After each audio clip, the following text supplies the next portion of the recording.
Hey guys, welcome back to the channel. It is a weekend, it's getting into the evening hours, and so Greg and I are gonna go do our evening chores. But before we did that, I wanted to take you guys out to the garden with us. We haven't been out here today, but we're gonna go look to see if there's anything that needs to be harvested. And that's starting to become one of our favorite things to do. Greg's over here waiting on me. Let's go. So we haven't looked at it, and I'm pretty sure there's going to be okra. That's like a daily thing right now. But so let's look at this. There's a tomato turning red. Yeah. We've got quite a few tomatoes coming on here. That'll be our third one off of these over here. Correct. But the okra, man, there's gonna be okra. There always is. I don't see on this one. This one could go a few more days. Oh, here's one.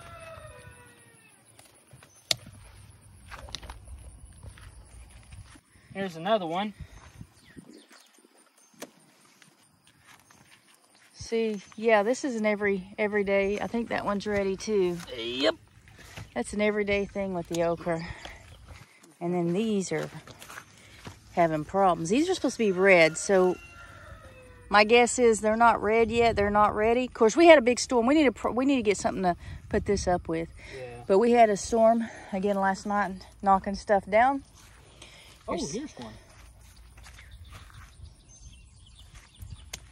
Yep. So all we have, if you guys have been keeping up, oh my gosh, Greg. Whoa. 2 off of this one. And this one needs a couple taken off too, looks like. Set that down. So if you guys have been keeping up with the garden, we don't have much going on. We got 2 rows of okra, we got potatoes, we have onions back there in the box. Then pumpkin there. We had potatoes in that box, but now we have watermelon spilling over into that box and growing inside of it. But we also added this jalapeno pepper plant, and we'll see how that goes. Because Ed Kirkpatrick challenged a bunch of channels to grow the biggest and the heaviest jalapeno pepper. We don't eat jalapeno peppers, so we didn't have a plant out here, but we went and got a plant just to participate in Ed's challenge. So we do know people who eat them. So if we grow anything off that, we know where it's going. But there you go, Ed. We went and got one. Greg found a couple more he needed to get. Yep. Okay, although we don't have a whole lot going on in the garden as far as what we have planted, we are very new to gardening, and so I'm very pleased with how things are going. With what we do have, we do have a lot of tomatoes coming out on that plant. But the idea is to practice and learn how to grow your own food, or how for us to grow our own food. That includes gardening, that includes chickens, eggs, beef, our own beef.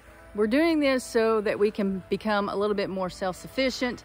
I know that we can't be 100% self-sufficient. People need each other. We all need each other. We need communities. Another part to that is I want to know where my food comes from. I want to know what's in the foods. I want to know if chemicals, harsh chemicals was used in the garden, if antibiotics were used on the meat. And if I grow it myself, I know what's in there or what isn't in there.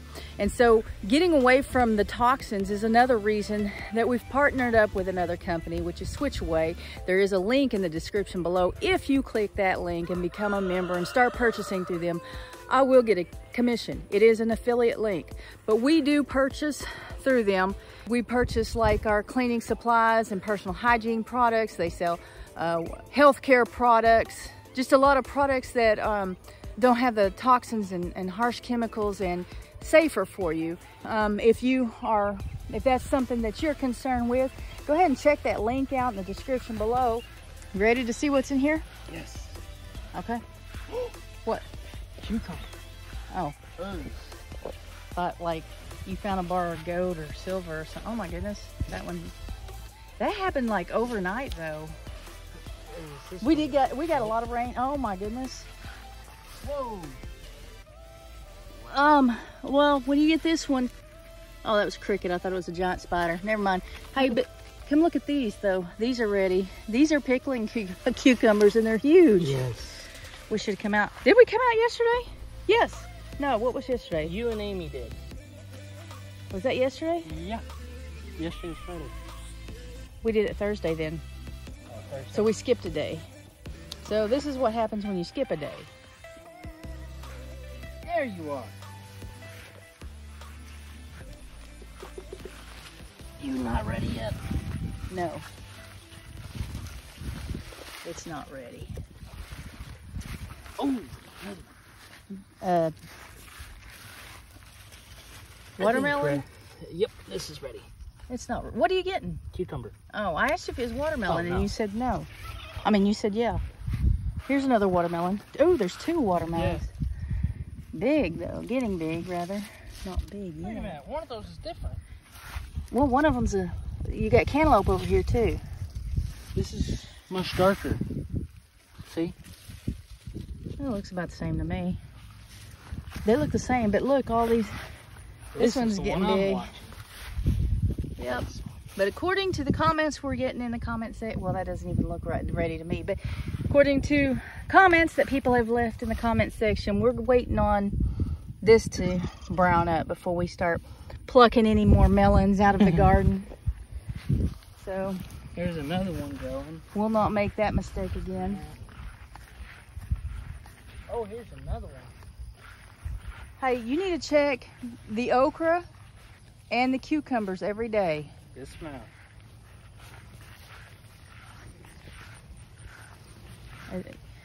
Oh, look at this cantaloupe. This is how do you guys know when cantaloupe's ready?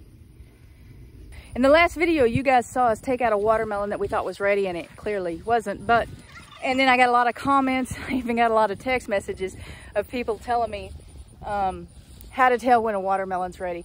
Leave in the comment below and tell me when to harvest a cantaloupe. Tell us when we know that a cantaloupe is ready to take out of the garden. Greg's looking over here by the cantaloupes for some cucumbers because it's all grown in together. Actually, right here by this watermelon, I think that's a cucumber right next to it. If it is, it's huge cucumber. It needs to come out. You see what I'm talking about? Right there? Right next to it. Is it? Yep. Greg, you're gonna have to pick up the pace on eating those those cucumbers. Yeah. Look at this. This is funny looking. How come? Hey, Greg.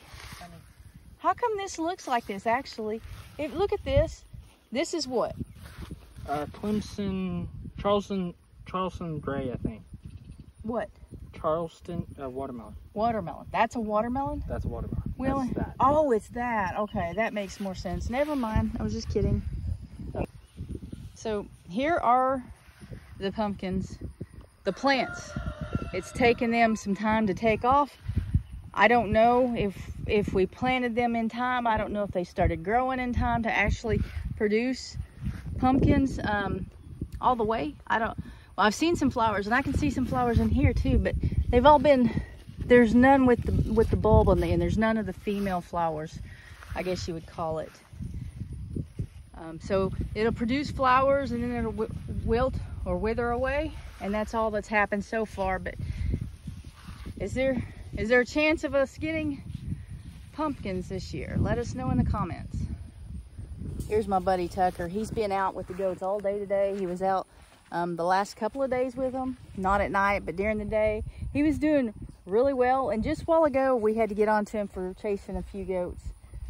But so he's not ready, but man, he does so good, and then all of a sudden he'll try to catch a goat, and we can't have that.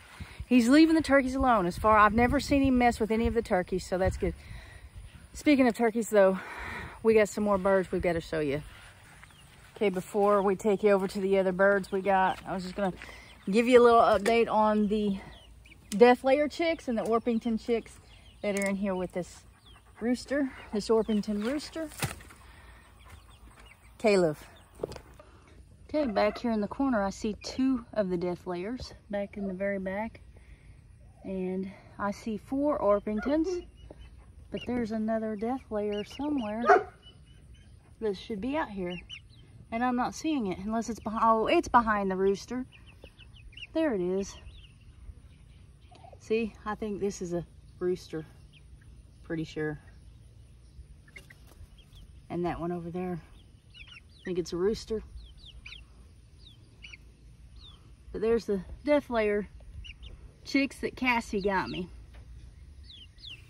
Okay, I'm gonna show you the new chickens. We've got them over here at the hoop coop, which is where the Orpingtons were when the raccoon got in and got them. And we caught, did we catch 1 or 2 raccoons? 1. We caught 1 raccoon. We got rid of that one. That one's gone. He ain't coming back. I feel like there's another one out there. So what we're doing is setting the trap every night, putting it in front of the hoop coop. Now they're out here in the run, and then at night we put them in the hoop coop. Right now we're doing our evening chores, so we're gonna put them in there right now. These guys are huge. Now a couple of them already went in the hoop coop because they know what we're about to do. We've been doing this for what, 2 days now, 3 days? Yes.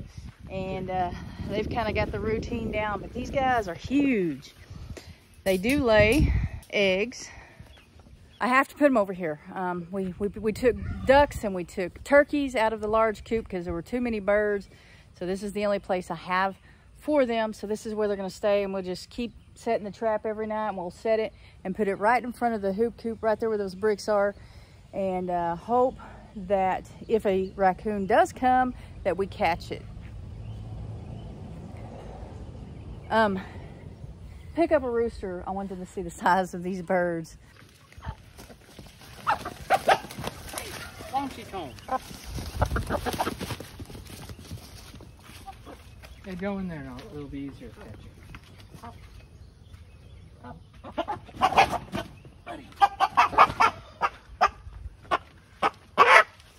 Watch the wing. Okay, put him in front of you. Turn him. There we go. Now down where we can see your face. There we go. Now we can see his size. Pull him to you. Yeah, that's a big bird. So what we're gonna do is we run them into the hoop coop and put them up, and then we get them fresh food and water, and it's there when they come out in the morning. Come on, guys. Let's do this. Come on, ladies. Most of them just go in with no problem. Every once in a while we'll have one give us a hard time, and it's usually just one, and then we get that one in and we're all good.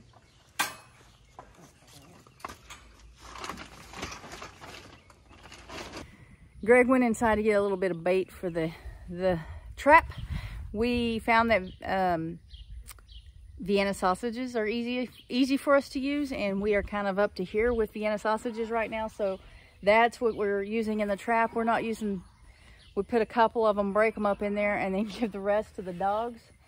While he's in there doing that, I thought I'd give you an update on the cows. The little calves keep getting out up here. Like they'll get up here in this area, and they'll even go up front and into the road. And like two days ago, they got all the way out to the road, and Greg ran after them to try to chase them down, and he ended up pushing them further down the road. And so 3 out of the 4 calves were running down the road, and my dad happened to be here and got in his truck and went around and got behind the calves and pushed them back up this way, and we got them in. So the cows aren't out in the main pasture. They're back over here where we had them when they were born. All right, I hear one of the cows hollering. I hope it's not because one of the babies got out.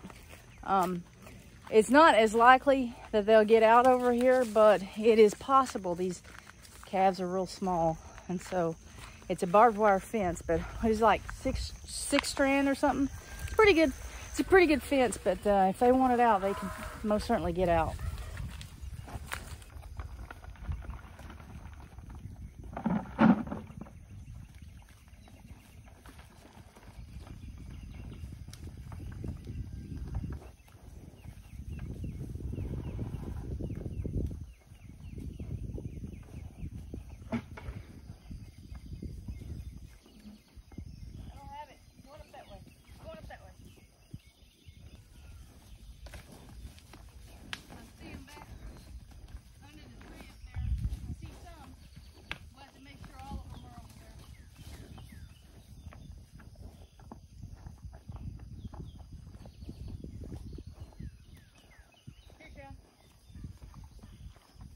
I think I saw the calves out here in the corner under a tree, but I mean, I saw some. I need to make sure all 4 of them are, hey guys.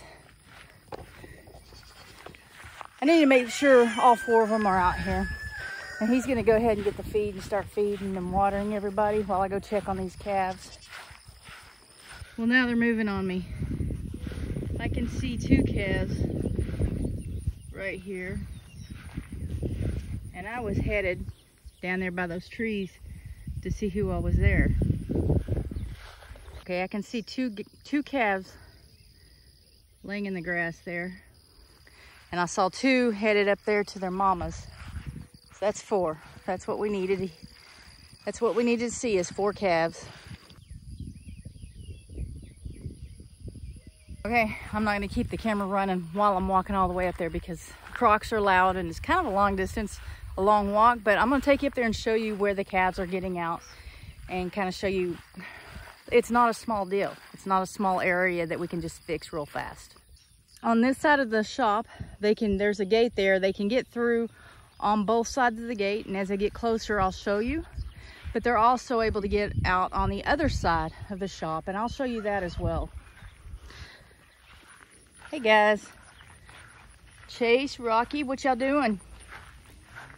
Okay, right here, right back here, they can get out.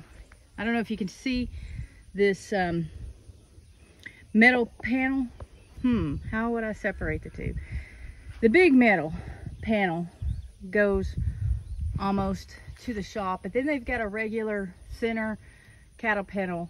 And this is how it was set up when we bought the place. It goes closer to the shop to try to prevent cows from getting out, because even though this place was vacant, there was a guy who ran his cattle over here. But anyway, but it doesn't go all the way to the shop. They're getting out there, which that we could fix if it was just that, but it's not. So all this metal, this welded metal, has places that they can get out, and it is all along the front. The side of the property and the back of the property, all along the side of the property back there, is really good fencing. And as a matter of fact, the back and the other side of the property has new fence that was put up right after we moved in. But all this metal fencing that goes along the front is where they're getting out. So we're over here on the other side of the shop. I was over there on the back side. Now we're over here. And this whole gate piece was left behind, and we set it up here. We put the T-post up to keep it up so that we can run the cattle through here. And then we put this up. It was here, it was laying down, and we put it up to keep the cows in. Worked fine. This fence right here worked fine until we had calves.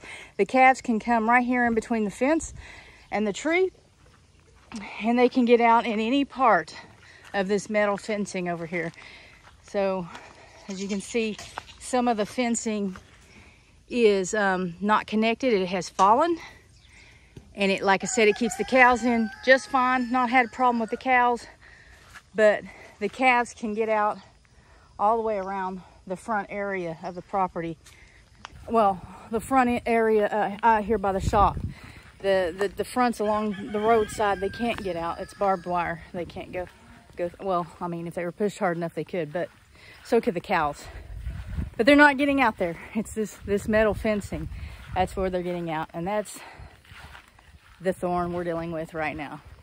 So that's what we've been up to. We've been really busy lately.